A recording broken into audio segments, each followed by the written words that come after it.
Hey everyone, it's Kristen. Today we're going to talk about Beauty and the Beast. I wanted to talk about it, of course, on Valentine's Day, but like I said, time got away from me, and we really needed to talk about um, Dazzler, the movie, the graphic novel first, before we talked about Beauty and the Beast, because basically this um, this mini-series, directly follows Dazzler, the movie, because it's even mentioned in this first issue of Beauty and the Beast. Um, so as most of you probably will surmise, the Beast in this is Beast from the X-Men. And I've always loved the story of Beauty and the Beast when I was growing up, especially, Belle, the Disney princess, because I thought she looked the most like me compared to the other Disney princesses. So I've always had a soft spot for Beauty and the Beast. And then to have like a Beauty and the Beast story related to one of the X-Men characters is even better. I mean, of course, they've done this kind of Beauty and the Beast story before with other characters like The Thing and Alicia Masters, who's blind, and so she doesn't really know like what he looks like, so to speak. And funny enough, that's actually the route that the X-Men animated series took with their Beauty and the Beast episode. It was, I think, season 2, episode 23. And it's called Beauty and the Beast, and it's where Beast falls in love with a blind girl named Carly, and she's helping, hopefully, in an operation to get his her sight back. Anyway, I won't spoil it, but I'm sure you can imagine where it goes. But you should check that out. So anyway, Beauty and the Beast. So okay, the first part of it may seem really random, but I promise you it'll make sense later.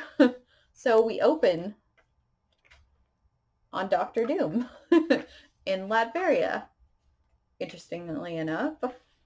And you're like, what the heck? What does Doctor Doom have to do with anything? And you'll see later. I don't want to spoil it.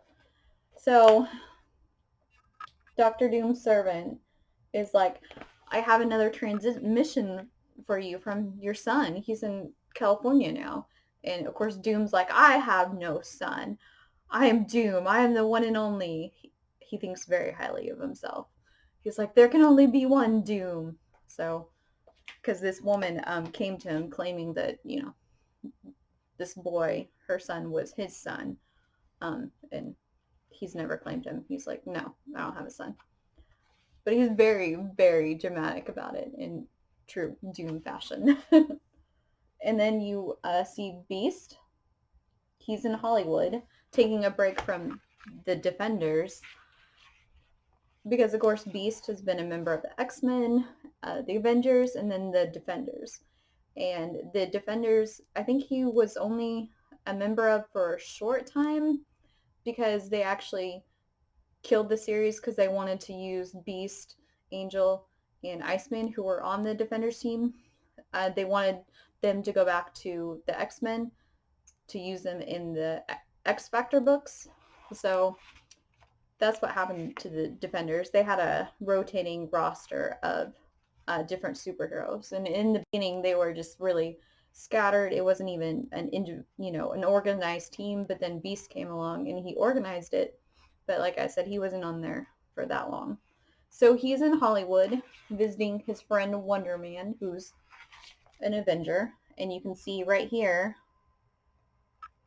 this little yellow thing right here says, because Beast talked about, he's not sure how people are going to feel about him in Hollywood, basically out in the open, considering the recent hysteria surrounding the revelation that the Dazzler is really mutant, because of course he's a mutant. And then they have a little asterisk saying, see Dazzler, the movie, a Marvel graphic novel on sale now.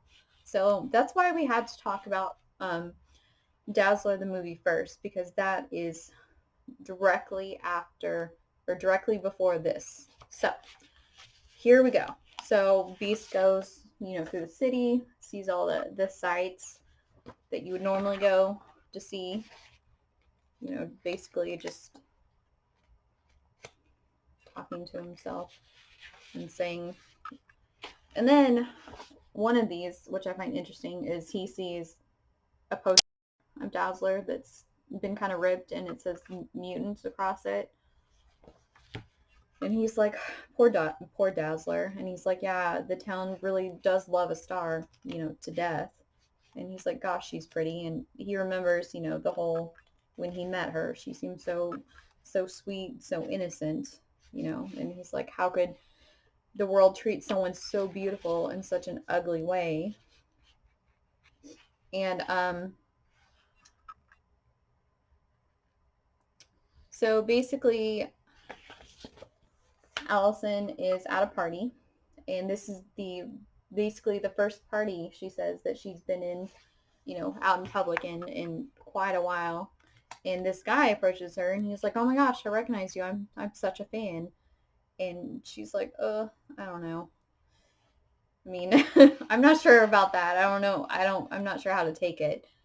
And she's like, I have been in hiding for quite a while. And he's like, with your voice, your talent, you deserve to be a star. You won't be, a fallen star for very long. And she's like, well, I appreciate that. And he's like, I work for someone who, owns a theater, and, he would really love to meet you. I mean, you're exactly what he was looking for. And she's like, well, okay. And so she meets him, and he, lets her audition briefly. And he's like, yeah, okay, you're in. Great. Just sign here, here, here, here, here. And it's like, they're told, it's an underground theater. It's not like a Broadway theater or anything, but it's an underground, but it's still super popular. And then basically Alexander Flynn, the guy that was like, I'm a fan, he begins taking her out everywhere, all these parties to, get publicity for her going again. And he has her, drinking when she's like, I really shouldn't drink. And then she notices that she's been kind of losing control of her powers because, she has light just like her fingers and she doesn't understand what's going on. And they have all these like, basically like, here's one of her, she gets pushed into the pool, but it looks like she, was so drunk that she jumped or fell in the pool. And they talk about it in the papers that, oh, Dazzler, she's, the queen of decadence, look at her, I mean, on all this stuff. And then at another party, which Beast and Wonder Man go to, because Wonder Man said, I promised you a really honest to goodness Hollywood party, and here we are. And Dazzler's there, and there's this other mutant there, kind of giving her a hard time. And Beast is like, hey, why don't you back off? Why don't you step away from the lady? And the guy's like, hey, this girl's mine. Get your own. And, Dazzler's like, hey, I recognize you. You're Hank McCoy.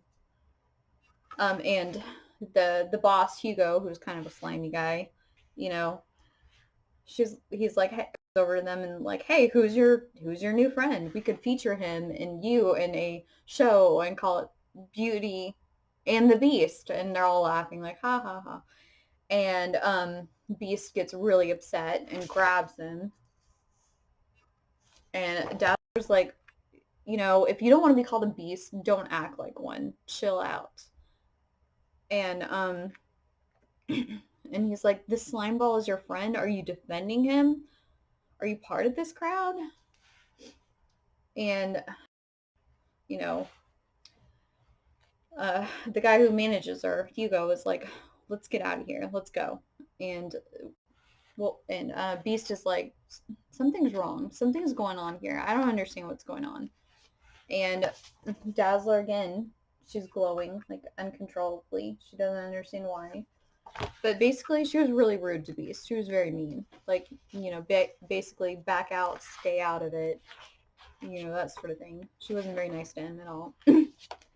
So she runs away from the party because she just starts glowing uncontrollably. Her powers are like way out of control, and she's scared. She doesn't know what to do. She doesn't want to hurt anyone. And so Beast, in the paper, he reads that Dazzler has disappeared, and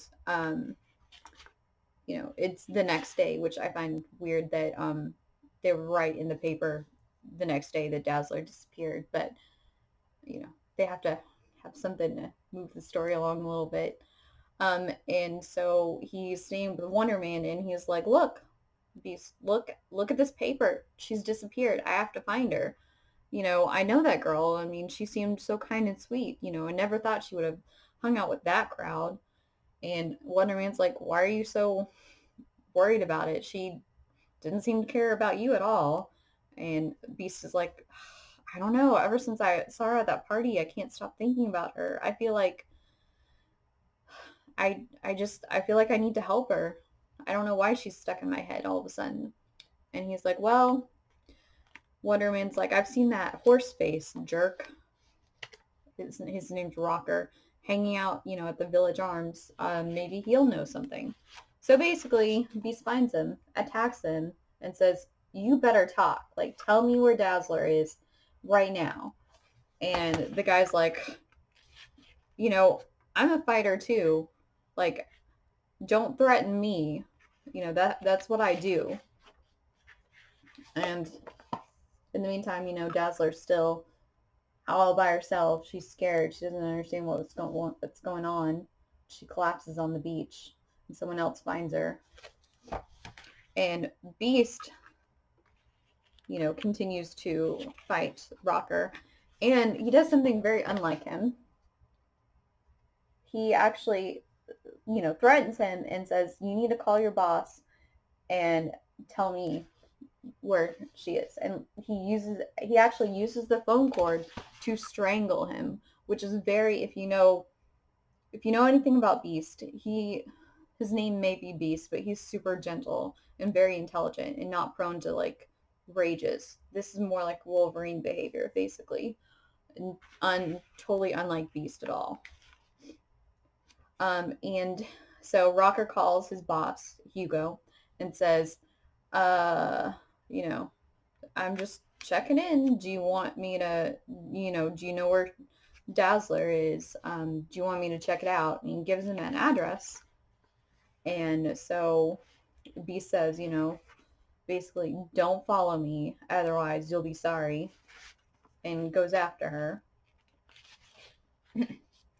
And apparently, it's at this old, like, abandoned hotel.